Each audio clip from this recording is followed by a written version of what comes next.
Assalamualaikum warahmatullahi wabarakatuh. Bismillah, ini materi bahasa Indonesia kali ini yaitu tentang pola penyajian iklan dan struktur iklan. Ibu akan jelaskan satu persatu sayang ya.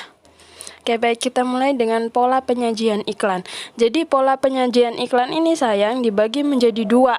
Pola penyajian berdasarkan media, yaitu di mana iklan itu ditampilkan. Pertama ini media cetak. Media cetak ini bisa koran, bisa juga majalah, kayak gitu ya. Terus yang kedua ini media elektronik. Media elektronik ini bisa radio, televisi, handphone juga bisa sayang ya. Terus yang kedua ini penyajian iklan berdasarkan isi. Nah, penyajian iklan berdasarkan isi ini terbagi atas 3 nak ya. Pertama ada iklan pemberitahuan, yang kedua ada iklan layanan masyarakat, dan yang ketiga ada iklan penawaran. Nah, begini, Ibu jelaskan dulu untuk berdasarkan isi ini. Nah, yang 3 bagian ini sayang bisa muncul di media cetak, juga bisa muncul di media elektronik ya. Ini dilihat dari isinya, bukan dari media mana dia dikeluarkan. Ibu akan jelaskan satu persatu. Oke. Kita mulai dari iklan media cetak. Ini berdasarkan medianya ya. Iklan media cetak ini di koran dan majalah yang Ibu sampaikan tadi. Iklan media cetak ini dibagi menjadi 2. Tadi ada iklan, yang pertama ada iklan baris. Ciri-cirinya 1, iklan baris ini hanya berisi tulisan sayangnya. Terus yang kedua, kata-kata yang sering digunakan biasanya akan disingkat, misalnya yang, jadi disingkat YG kayak gitu. Terus yang ketiga, iklan baris ini biasanya hanya berisi paling banyak ya 5 baris gitu sayang ya. Nih, ini kita lihat contohnya. Ini iklan baris nih, iklan baris tentang kehilangan STNK. Jadi dipasang di koran dalam bentuk iklan baris. Ini cuma 2 baris. Nah, ini yang kedua nih, iklan baris lagi nih.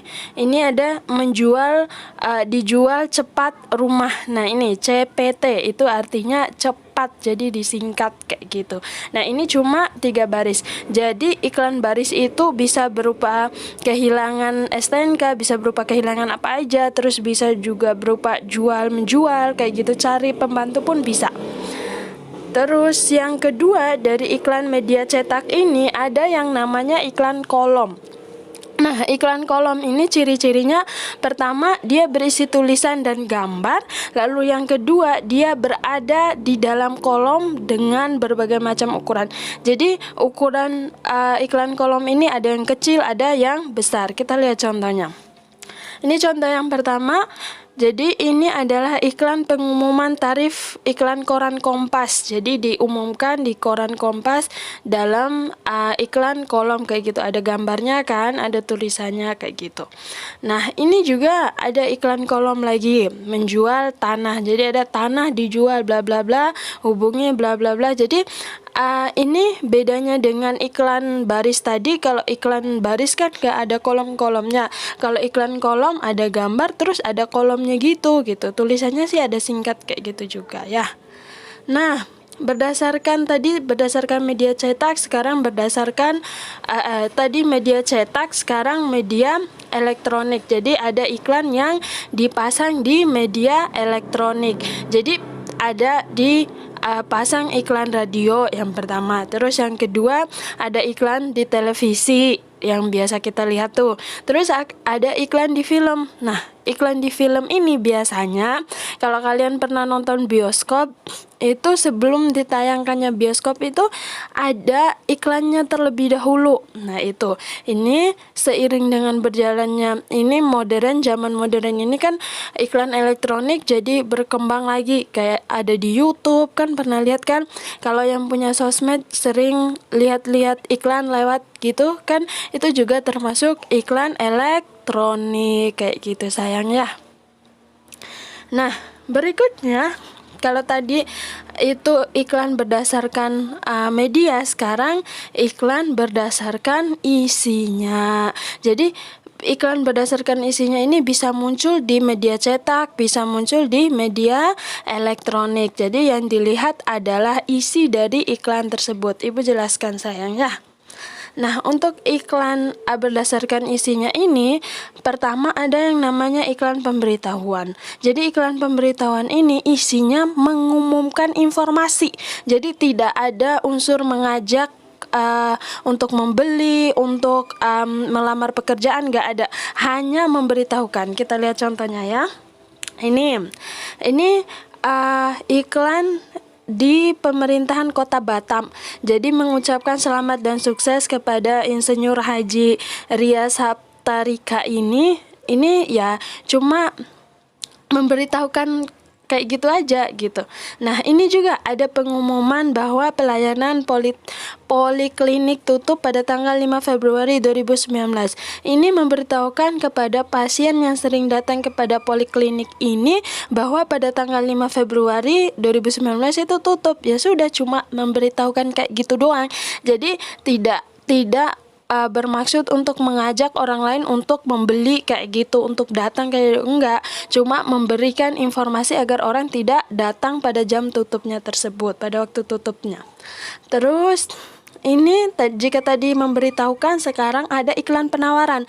Nah, ini yang iklan penawaran ini yang bermaksud mengajak, mengiklankan agar orang tertarik kayak gitu. Ini bermacam-macam ya. Ada penawaran lowongan pekerjaan biasanya, ada penawaran produk, ada bermacam-macam penawaran yang tujuannya agar orang tertarik terhadap apa yang diiklankan. Bentuknya ya bisa iklan baris, iklan kolom, dan lain sebagainya. Nah, ini ada iklan penawaran lowongan pekerjaan. Ini bentuknya, ingat yang tadi, ini bentuknya iklan kolom sayang ya. Ini menawarkan lowongan pekerjaan bagi siapa saja yang mau jadi sales di counter. Ini ada berbagai macam persyaratan dan lain sebagainya. Terus ini dalam rupa iklan baris nih, dia juga menawarkan Daihatsu Xania. Jadi ini banyak ya tawaran produknya gitu. Jika tadi itu tawaran lowongan pekerjaan, sekarang tawaran produk ya. Ini dalam bentuk iklan baris ya. Ingat, ini berdasarkan isinya ya. Jadi berdasarkan isinya tadi di awal Ibu katakan bahwa ini adalah iklan penawaran. Nah, baik, kita masuk pada jenis yang ketiga dari iklan berdasarkan isinya, yaitu ini iklan layanan masyarakat. Jadi, Ibu jelasin dulu ya, iklan layanan masyarakat ini dibuat oleh pemerintah untuk diinformasikan kepada masyarakat untuk kepentingan masyarakat umum. Jadi, ini ada contoh-contohnya ya.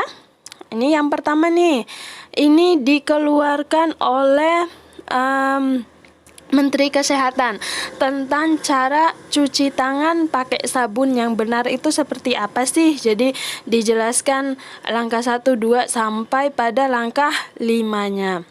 Nah, ini iklan layanan masyarakat lagi nih. Ini ditujukan kepada anak-anak nih, anak-anak yang sering main game kayak gitu. Jadi tujuan pemerintah agar anak-anak tidak kecanduan game. Nah, tadi sudah bahas pola penyajian iklan. Sekarang kita bahas lagi tentang struktur iklan. Jadi ingatkan, setiap teks itu ada strukturnya. Iklan juga begitu. Nah, yang pertama, struktur iklan itu biasanya ada yang namanya pengenalan produk. Nah, pengenalan produk ini agar orang tahu nama produk ini apa sih, kayak gitu. Ini loh nama produknya, biar dikenal oleh orang lain kayak gitu. Nah ya, terus yang kedua biasanya ada namanya pernyataan persuasif. Pernyataan persuasif ini untuk menarik perhatian orang lain, kalimat-kalimat dan kata-katanya. Kita lihat contohnya sayangnya. Ini ada yang pertama, mie sedap, mie sedap instan. Ini nama produknya adalah mie sedap instan. Sedangkan kalimat persuasifnya adalah puas sedapnya. Terus kalimat persuasif yang lain adalah soal rasa, lidah nggak bisa bohong. Dua kalimat ini menandakan ini adalah kalimat persuasif untuk menarik perhatian orang lain gitu ya. Kita lihat contoh yang kedua. Ini contoh yang kedua ini Ibu ambil dari contoh iklan layanan masyarakat. Ini judulnya Bijak Memilih Makanan. Ini adalah pengenalan produk. Kenapa ini merupakan pengenalan produk? Melalui ini judul iklan ini orang tahu, oh ini tentang memilih makanan. Terus baru orang akan baca di bawahnya. Misalnya ini ada 4 sendok makan gula. Nah, ada penjelasan di bawahnya. Terus 1 sendok teh, garam, 5 sendok makan lemak kayak gitu ya.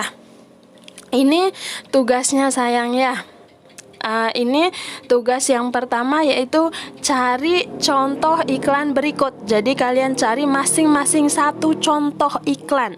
Nih, 1 contoh iklan baris, 1 contoh iklan iklan kolom, 1 contoh iklan pemberitahuan, 1 contoh iklan layanan masyarakat, terus 1 contoh iklan penawaran. Nah, yang kedua, cari 1 iklan. Setelah dapat iklannya, tentukan mana yang termasuk pengenalan produk dan mana yang termasuk pernyataan persuasif atau kalimat atau kata persuasifnya. Nah ya, cari 1 produk aja. Nah, untuk 2 nomor tugas ini, iklannya kalian bisa ambil di internet. Kalaupun kalian ini ada koran di rumah, boleh pakai koran itu. Kalau nggak ada ya sudah cari di internet ya sayang ya.